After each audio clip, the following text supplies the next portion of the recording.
Welcome back, you guys. Welcome to our channel. Listen, Welcome. Let's get it. listen. Go and hit subscribe And right like. now and like. Let's get into it, you guys. So today we want to talk about relationship. Lord have mercy. I want to talk about the right one versus a good one. Jesus. So, as you know, it's a lot of good men. It's a lot of good women. But is it the right one for you in that season? I think you just said the key word.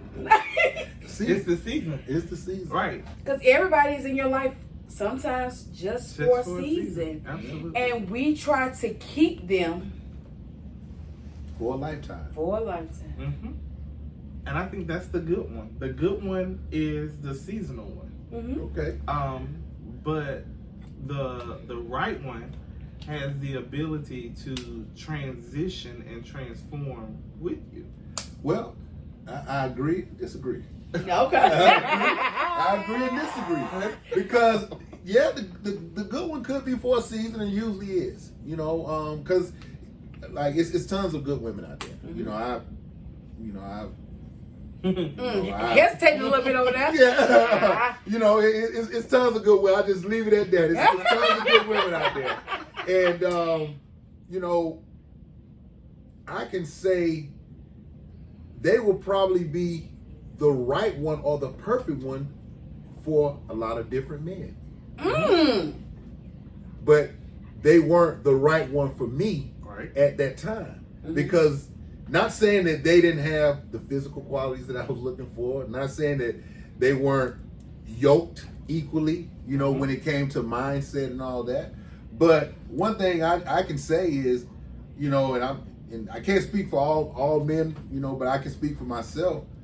I want what I want. And if I'm not ready to go in that direction, it really wouldn't matter whether they were a good woman or not. Because that's not where I'm at. That's not the season that I was in at the time. So yeah, they were great women. Right. Wife material. You know, but they weren't the right one for me at that time because it wasn't my season to go to that level.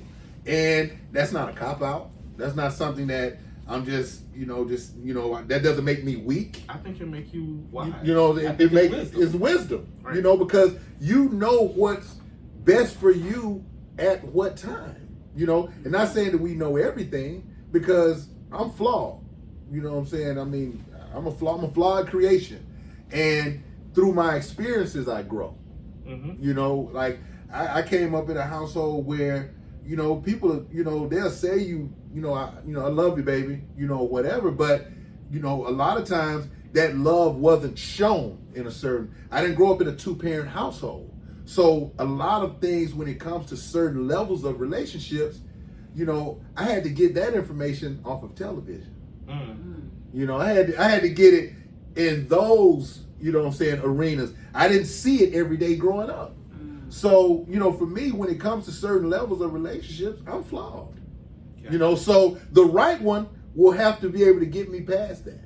You know, she will have to be able to show me show me certain things that I didn't know about or I didn't experience. And I think that's a lot of times that happen with relationships. Individuals, you know, they see all these qualities in their significant other and they feel as that person is right for them, but they don't know it's certain things from their childhood or, you know, past relationships that they still haven't gotten over. So they're coming to the table, you know, with that type of baggage that they think is light. But man, you talking about you got a Louis trunk. You know, you think you got a little duffel, but it's heavy. It's heavier than you think. Right. You know, and it takes certain people to bring that out, you know. Okay. So, and as far as relationship, mine was the actual opposite.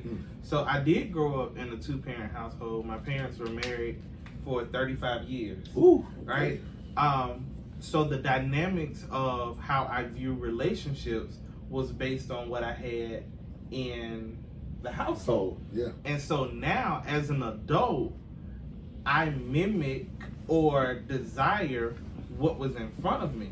Sometimes and it can be hard, especially getting a relationship maybe with someone who came from a single parent household, because the dynamics that I'm trying to incorporate into the lifestyle of our relationship, they're not used to, they're not accustomed to. So they don't know how to necessarily love me the way that I want to be loved. Or you deserve to be.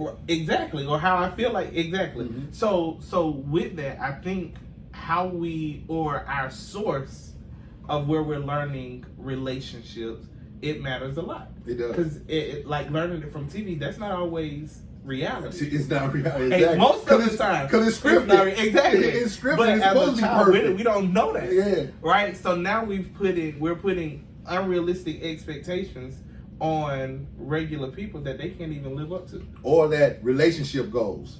When you're looking at this, you know what I'm saying? That, you know, and you're seeing this, and people are showing you the highlights. You know, they didn't show you swing on it. Right. You know, they're not They gonna show post you that. what Instagram want to see. That's all. That's all that they show. And I'm glad that you said that, because I do think how you was brought up, because there's a lot of single parents out there, right? Yeah. And I'm a single parent as well, and my mom, like, she was never with my father, right? So Come on now. I'm gonna say it anyway, because I'm an open book, you guys, and that's something that you will learn about me.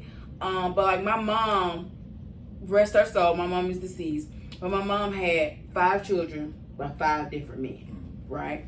And it was like no structure. Like it was no structure. Like I never see my mom being loved by a man. So she was dating a guy before she passed away that she brung around us, and we got to love him. Like he would come over every weekend, and like he was like a part of us, right?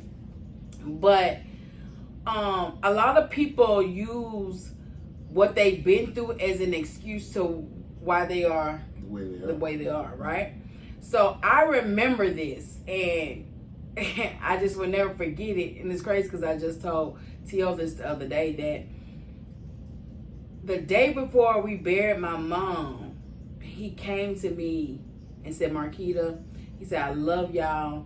I loved your mom. He said, but I have somebody. He says, I've been in a relationship the entire time.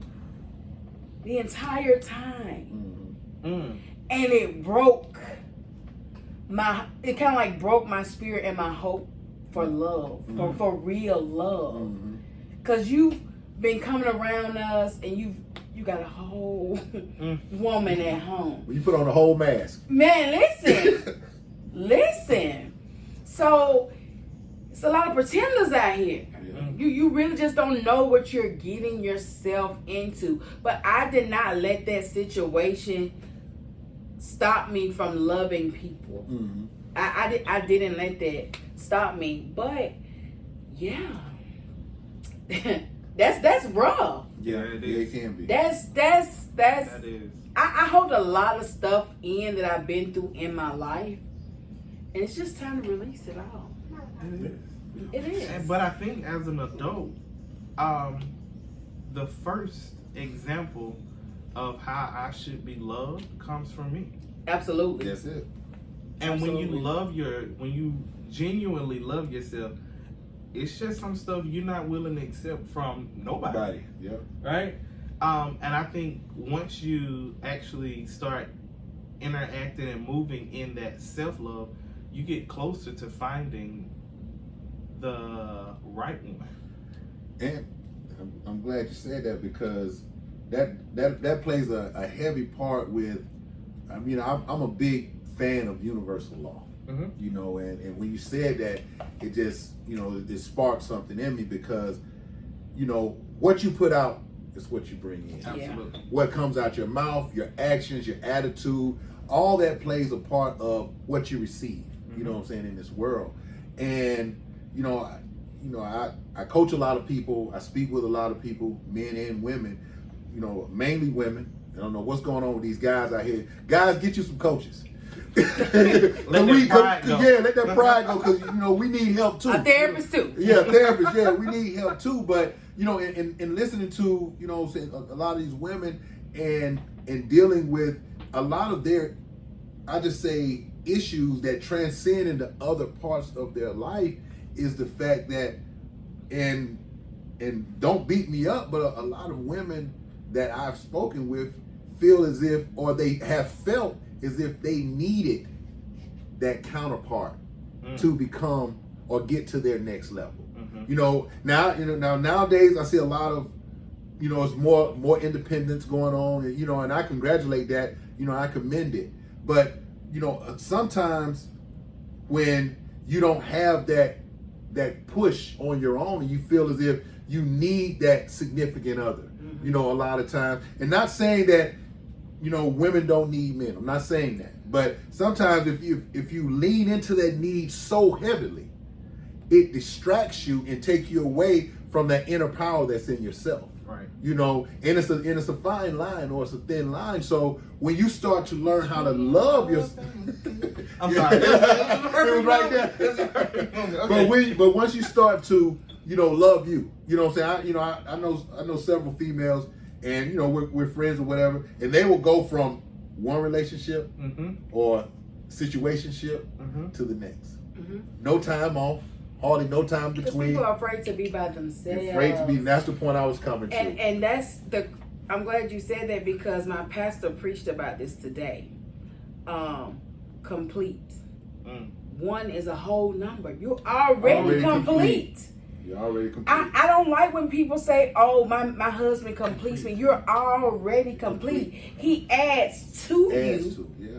but you're already complete, and that's something that women and men have to understand. We're already complete. Well, we should already be. We're not We fractured. should. And Well- the problem is that we go into a relationship incomplete, Ooh! wanting someone to complete us. Yes. Look at him. Now that's a whole nother issue. Look at him. That's a whole nother Speak to the podcast. people. Listen. You have to bring us back for that one. Yeah, That's a whole nother thing. Ooh, that just did something to me. So, Let me check it out. and so jumping out from relationship to relationship, you do need to take that time. And first, you want to take that time and heal, Definitely. right? Because we understand if hurt people, and I go into a relationship already hurting, Yeah. I'm going expecting to be healed by somebody else that's also hurting. Come on now. So now we just continue the cycle of hurt. Mm-hmm. And that could have been, watch this, that could have been the right one. But because we skipped the season of healing, now they become just a good one. Look at this man here. You better speak to the people on today. Yes.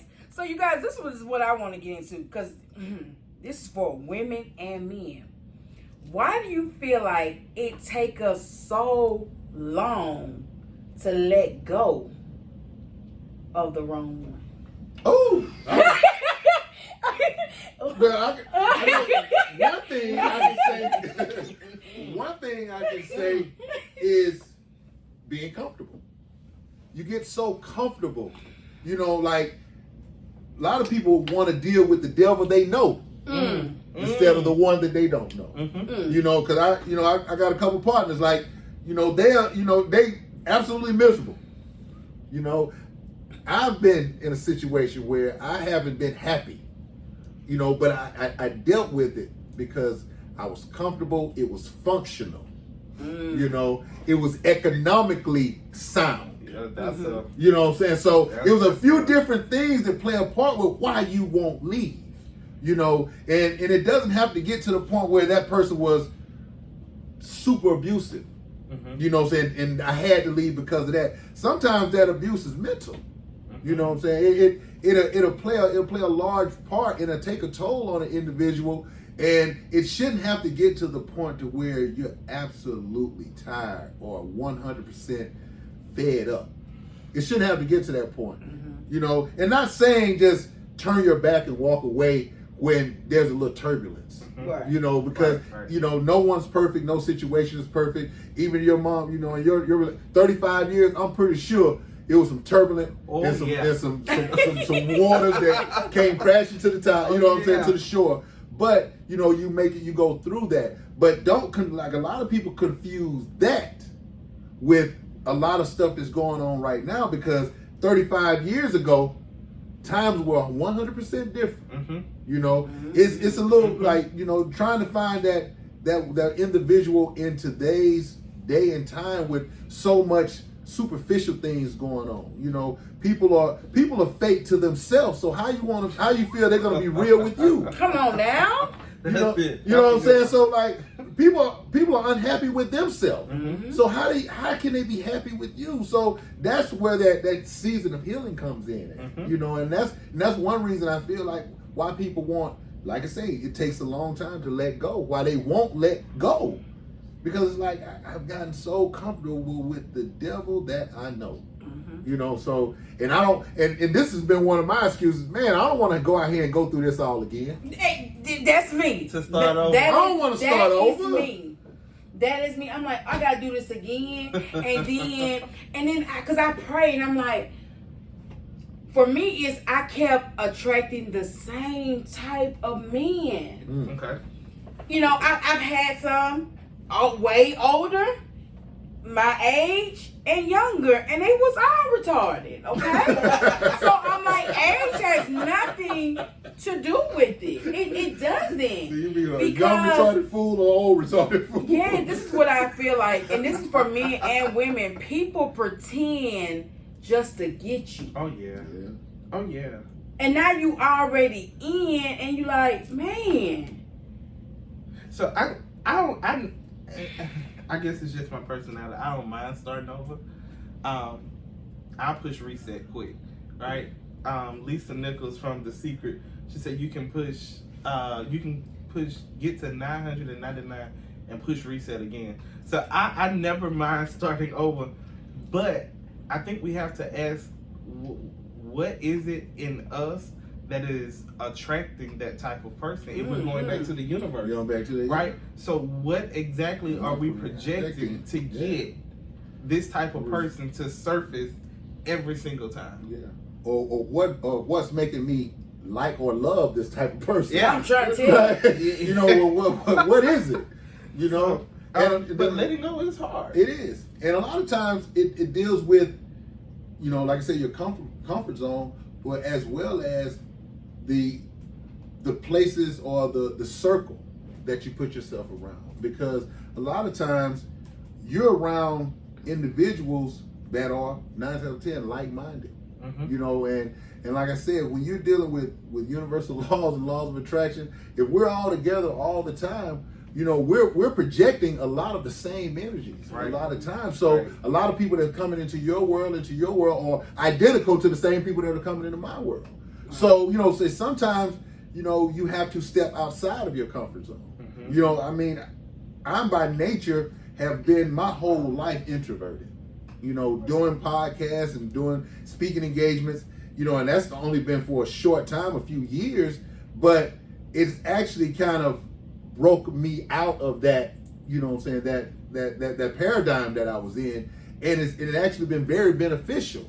But at the same token, you know, I can go back into that shell and I bring that out because I had to step outside of who I was to experience something different, to reach another level. And when it comes to looking for that significant other, and I won't even say looking for, because, you know, you don't supposed to look for anything. Right. But just attracting that significant other, sometimes it's the individual or something that you probably don't even expect, or they might be right there, Right. and you done turned a blind eye because it's not the norm. Mhm. It's not the usual, but you know that probably is the right one. Mhm. You just don't see him. You have tunnel vision because guess what? Everything around you is keeping you right here. Mm-hmm. You know, and like I said, I don't have all the answers. Neither does Justin, neither does Marquita. But you know, you take all the information, all the advice in, and you compartmentalize it and use it, you know what I'm saying, to create a better situation for yourself, or to see things through a different set of glasses, you know what I'm saying, or with a different mindset that maybe you wasn't looking for at that point in time. True. And one thing that my therapist taught me, right, when I told her this, I said, I keep attracting the same type of men. And then she told me, well, Marquita, it doesn't matter the different men that you go through, you're the common denominator. In all of them. In all of them. So figure out I would have told that therapist, give me my what money it back. is. I ain't asked you to do this to me. And that's what people gotta understand. In these relationships, situationships, whatever you are in, you are the common denominator. And women, we're gonna get into this real quick because I'm really sick of women who know. Maybe we should say this for another one. We're gonna say this for another, but the next one, we're gonna touch on women and men who know that someone's in a relationship or married, and you still choose to mess with these people. Ooh, turn the camera off. Listen, this has to end in this season. This has to end in this season. We're gonna get into that on the next one. But yes, you guys. So what piece of advice would you give people in relationships? Well, I'll go just like I say, take it slow. That's the best thing that I can any advice that I can give. You have to take it slow. You have to receive where a person is coming from. Listen to what an individual is telling you, because some of us, we hear it, but we'll let it go on one ear and out the other because we are projecting something different than what that person is saying on them. You can't make an individual be what you want them to be. You can pretend all day long. Right. But sometimes a lot of these roadblocks and these hazard signs, they are being put out there early enough on that you can see those. Oh yeah, the red flags. So those red flags are out there early enough on that you can see them and make an adjustment. But a lot of us, we tend to ignore them because we want this person to be the right one, and we look at that red flag as just a little turbulence. No, you are headed for a cliff, so just be patient and listen. That's my advice. For me, I would say, again, definitely be patient. Figuring out what it is that you want first, what you're looking for in a relationship, and then be willing to discover that in the person that you are dating. And if it's not there, then it's just not there. Like, you can't heal or transform people into what you want them to be. So definitely just taking that time, self-evaluate, figure out what exactly it is you want, and just take that time to see what it is in that person that you are attracted to, and make sure that you're falling in love with who that person is and not the potential of what you want them to be. Because a lot of people fall in love with potential. Potential will get you. Baby, listen. So for me would be strong communication and setting boundaries. And that's one thing that I'm learning in relationships is to set boundaries, making my expectations very, very clear and communicating effectively so that the person understands. Because a lot of people listen, but they don't listen to comprehend and understand. So in my life, and this is relationship, friendships, work, whatever, I set boundaries in everything that I do. And I think that if a lot of people start to set boundaries, that we can get a lot further in life. Because for me, like, I'm not forgiving you so quickly without it being a consequence. Because a lot of people will play with you in this season, and I'm not to be played with. Cause Keith Dog will come out, and I try to keep Keith Dog, lock it. you know, back in the cage. You know, I try not to bring Keith Dog out. Lock her up. But don't let people play with you in this She'll season. say. This is for men and women. Do not let people play with you in this season. And just like I said, make your expectations clear. Communicate. A lot of men and women, they think that their partner are psychics. Yeah. Like if you like fancy, you like to go to Ruth Chris, but your partner like to take you to Applebee's, you have to explain, hey, this is what I prefer. You know what I'm saying? It's all about communication, because I feel like that's what leads to cheating. Yeah. When people are not clear. Yeah. I had someone, you know, I send everybody to Tony Gadsden, because I tell them I'm not a relationship coach, okay? I'm a business coach, right? But I have a lot of people who come to me because their partner is not fulfilling their sexual desires. And I'm like, well, you didn't express that before you got married? So to touch on that really, really, really quick, why do men, if they're not already pleased sexually, still marry? I don't know. I'm not married. So I don't know. Do you have my thing any is this. friends? I do have friends that are married, and I can say they don't really talk about that. You know what I'm saying? Per se, you know, that's not like a man. Me and my wife, boy, I blew her back out last night. You know, like that's not gonna really be a conversation that you know they're gonna have. But I can speak for myself, like in reference to that part of the relationship. That has to be a compatible or equally yoked. Yes. Like, you know, that's a deal breaker. You know, because if that's not where it should be, then I'm not gonna be where I should be. Come on now. I'm gonna be somewhere else. Now I'm gonna provide. You know, I'll do all that, but I'm gonna do something outside of I'm gonna do something outside of those vows. So you know, I would never, you know what I'm saying, go into Y'all forgive him. Well, you know, You keeping it real though. keeping it real. Like, so you're gonna have to, you know, definitely that's, to me, that's a deal breaker. You know, because I mean, my drive is in overdrive. So you know, we gonna have to, you know, make sure that that's right first.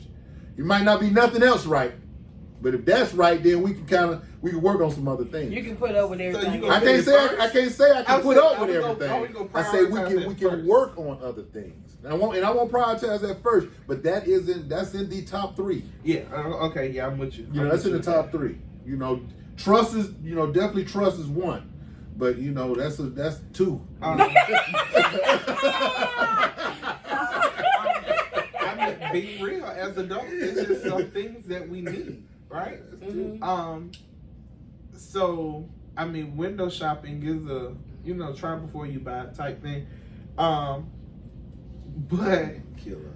I think we have to. I think we have to again manage expectations, because a lot of people say, "Well, you know, while we're dating, I'm not going to do this. I'm gonna keep it PG-13. Like, I'm not gonna do this while we're dating. Well, I'm only going to go there with my husband, knowing that you never intended to go there anyway. But you might not make it to the husband if you don't go there. But okay, but then what if the boyfriend is saying, well, you know what, I'll go ahead and marry because everything else is good, not knowing that was just your cover up because you never intended on him going there or him being your husband. Yeah. So now that he's your husband, you still have no intentions on doing what you said you was gonna do anyway. So I think it's about managing expectations. If you know that sex is a high priority on your list, then I mean, you may just have to step out and test the waters before you jump in. Lord Jesus. I'm just saying. Oh Lord. But you know, this conversation, I'll just say this part of it, we're going kind of off on the subject, but a little off the subject, you know. But it plays a part with the good one versus the right one. You know, it all. But plays yeah, a part because with the right one got to know what to do. You don't have to know. Yeah. Because And the the good right one one may will. not. And, Yeah. and the good one Exactly. might be Kiki. Unless you have to teach. I'm trying to tell you. Nah, Yeah. because I don't do bad experiences. If I have to look, if I have to coach you through that session, you may not be able to come back, but we gonna make it through. So you guys, listen. Make sure you know the difference between the good one and the right one. Catch you next time on this channel. Peace.